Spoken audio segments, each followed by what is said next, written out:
Good afternoon class. आज के topic में हम आपको पढ़ाने जा रहे हैं प्रत्यय। तो प्रत्यय जो हैं, प्रत्यय की परिभाषा पढ़ाएंगे आज आपको, उसके भेद पढ़ाएंगे और उसके उदाहरण पढ़ाएंगे। तो सबसे पहले मैं आपको प्रत्यय की परिभाषा बताऊं कि जो शब्दांश शब्दों के अंत में लगकर उनके अर्थ को बदल देते हैं वे प्रत्यय कहलाते हैं। कहने का तात्पर्य है कि जब हमारे यानी प्रत्यय का अर्थ है कि जब कोई भी शब्दांश हमारे शब्द के अंत में लगकर उसके अर्थ को बदल देते हैं तो वह प्रत्यय कहलाते हैं। फिर से हम इसको एक बार समझ लेते हैं कि प्रत्यय शब्द जो है वो दो शब्दों से मिलकर बना है, प्रति प्लस अय। प्रति का अर्थ है साथ में पर बाद में, जबकि अय का अर्थ है चलने वाला। अतः प्रत्यय का अर्थ हुआ शब्दों के साथ पर बाद में लगने वाला या चलने वाला। इसका प्रयोग हम शब्द के अंत में करते हैं या इसका प्रयोग शब्द के अंत में किया जाता है। प्रत्यय किसी भी सार्थक यानी जिस शब्द का अर्थ निकले ऐसे मूल शब्द के पश्चात जुड़ने वाले अविकारी शब्दांश होते हैं, जो शब्द के अंत में जुड़कर उसके अर्थ या उसके भाव में परिवर्तन कर देते हैं और शब्द में नवीनता या विशेषता उत्पन्न कर देते हैं या उसके अर्थ को बदल देते हैं।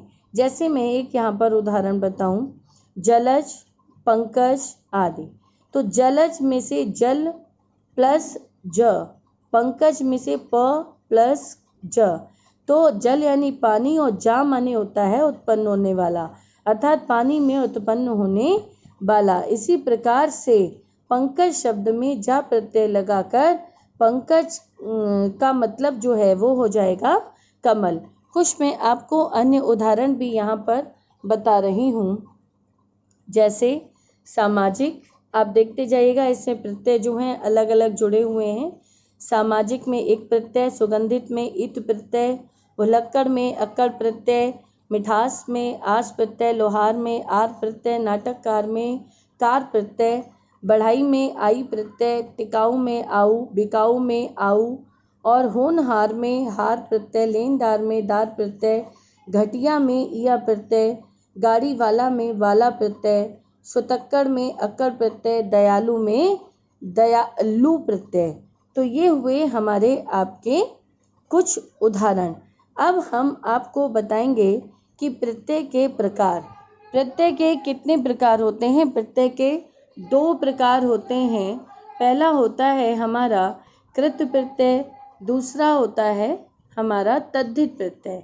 तो सबसे पहले हम आपका पढ़ेंगे कृत प्रत्यय। तो जो प्रत्यय धातु या क्रिया के अंत में जुड़कर नए शब्द बनाते हैं कृत प्रत्यय कहलाते हैं। जैसे लिखना, जैसे लिखावट, जैसे लिखाई। तो ये हमारे होते हैं कौन से? कृत प्रत्यय।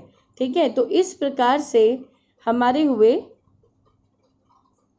कृत प्रत्यय की मैं आपको एक बार फिर से परिभाषा बतानी चाहूँगी कि वे प्रत्यय जो क्रिया या धातु के अंत में लगकर एक नया शब्द बनाते हैं उन्हें कृत प्रत्यय कहा जाता है।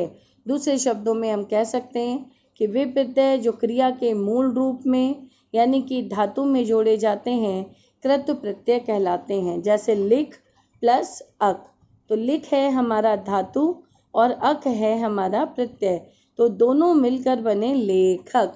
तो ये हमारे हुए आपके कृत प्रत्यय। अब मैं आपको कृत प्रत्यय के कुछ जो भेद हैं उनके विषय में बता रही हूँ। कृत प्रत्यय के हमारे 5 भेद होते हैं, जैसे कृतवाचक कृत प्रत्यय, कर्मवाचक कृत प्रत्यय, करणवाचक कृत प्रत्यय, भाववाचक कृत प्रत्यय और क्रियाधोता कृत प्रत्यय। तो सबसे पहले हम आपको बताएंगे कि कृतवाचक कृत प्रत्यय क्या होते हैं। कर्ता का बोध कराने वाले, ध्यान से समझिएगा, कर्ता का बोध कराने वाले कृत प्रत्यय कहलाते हैं। दूसरे शब्दों में हम कह सकते हैं कि जिस शब्द से किसी कार्य के करने वाले का पता चले, यानी ऐसा शब्द जिससे हमें ये पता चल रहा हो कि वह शब्द किसी कार्य को करने वाला है, तो उसको हम कहेंगे कृत प्रत्यय। जैसे अक, लेख प्लस अक, लेखक। तो लेखक क्या है? लिखने का काम करने वाला। तो करता हुआ ना नायक, ठीक है। नायक कौन होता है? जो आगे बढ़कर किसी चीज़ का कहना चाहिए किसी चीज़ को संभाले, ठीक है। तो वो होता है हमारा नायक। तो नायक भी हमारा काम करने वाला है। गायक यानी गाने वाला, पाठक यानी पढ़ने वाला। तो यानी किसी कार्य के करने वाले का पता चल रहा है इन शब्दों से। तो ये हमारे हैं आगे कर्तवाचक कृत प्रत्यय। तो ये सारे आप पढ़ लीजिएगा एक बार से, जितने भी मैंने आपको दिए हैं। दूसरा है हमारा कर्मवाचक कृत प्रत्यय, यानी कर्म का बोध कराने वाले। इससे पहले हमें कर्ता का बोध करा रहे थे, यानी किसी भी शब्द में अगर प्रत्यय जुड़ रहा था तो कर्ता का बोध हो रहा था। यहाँ पर हमारा किसी भी शब्द में, मूल शब्द में जब शब्दांश जुड़ रहा है यानी प्रत्यय जुड़ रहा है तो कर्म का बोध होगा, ठीक है। जैसे औना, तो बिच हमारा धातु है, औना हमने लगा दिया तो बिछौना, खिलौना, ये हमारे कर्मवाचक हैं। तो सूंघना, पढ़ना, खाना, सूंघनी, चलनी, गाना, इस प्रकार से और भी हो सकते हैं। तो ये हैं हमारे कर्मवाचक। अगला है हमारा करणवाचक कृत प्रत्यय। करण यानी साधन, साधन यानी किसी चीज़ का सहारा, कोई ऐसी वस्तु जिसका हम उपयोग कर रहे हों, का ऐसी चीज़ों का बोध कराने वाले, यानी ऐसी धातु में या क्रिया में ऐसे प्रत्यय जब जुड़ते हैं जिनके बाद जो नया शब्द बनता है वो हमारा साधनवाचक हो, यानी साधन का बोध कराए, तो उसको हम कहते हैं करणवाचक कृत प्रत्यय। फिर से देख लीजिए, जिस प्रत्यय की वजह से बने शब्द से क्रिया के करण का बोध होता हो, क्रिया के करने का, यानी उसके सहारे से क्रिया की जा रही हो, इसलिए वहाँ पर करणवाचक कृत प्रत्यय होता है। जैसे भटका, जैसे भूला, जैसे झूला, ठीक है। झाड़ू, रेती, फांसी, भारी, धुलाई, बेलन, झाड़न, बंधन। इनमें देखिएगा, इन सारी चीज़ों से ये जो सारे शब्द हैं, इनसे ऐसा समझ में आता है कि ये किस चीज़ का, साधन का बोध करा रहे हों, इसलिए ये हमारे होते हैं करणवाचक। भाववाचक क्या होता है कि क्रिया के व्यापार या भाव का बोध कराने वाले प्रत्यय भाववाचक कृत प्रत्यय कहलाते हैं।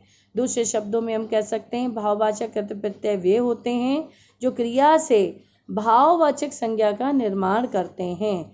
जैसे लेख, अब लेख है, अगर हमने इसमें अक प्रत्यय जोड़ा था पहले तो हमारा लेखक यानी वो कर्ता बना था, तो कृत प्रत्यय बना हमारा, ठीक है। यहाँ पर हमारा जब भाववाचक लेंगे तो लेख धातु में हम अन प्रत्यय जोड़ेंगे, लेखन, ठीक है। तो भाव का बोध हो रहा है, पठन, गमन, इसी प्रकार से और भी हैं, इनको ध्यान से पढ़िएगा। अगला है हमारा क्रिया द्योतक कृत प्रत्यय, यानी जिन कृत प्रत्ययों के योग से क्रियामूलक विशेषण रखने वाली क्रिया का निर्माण होता है।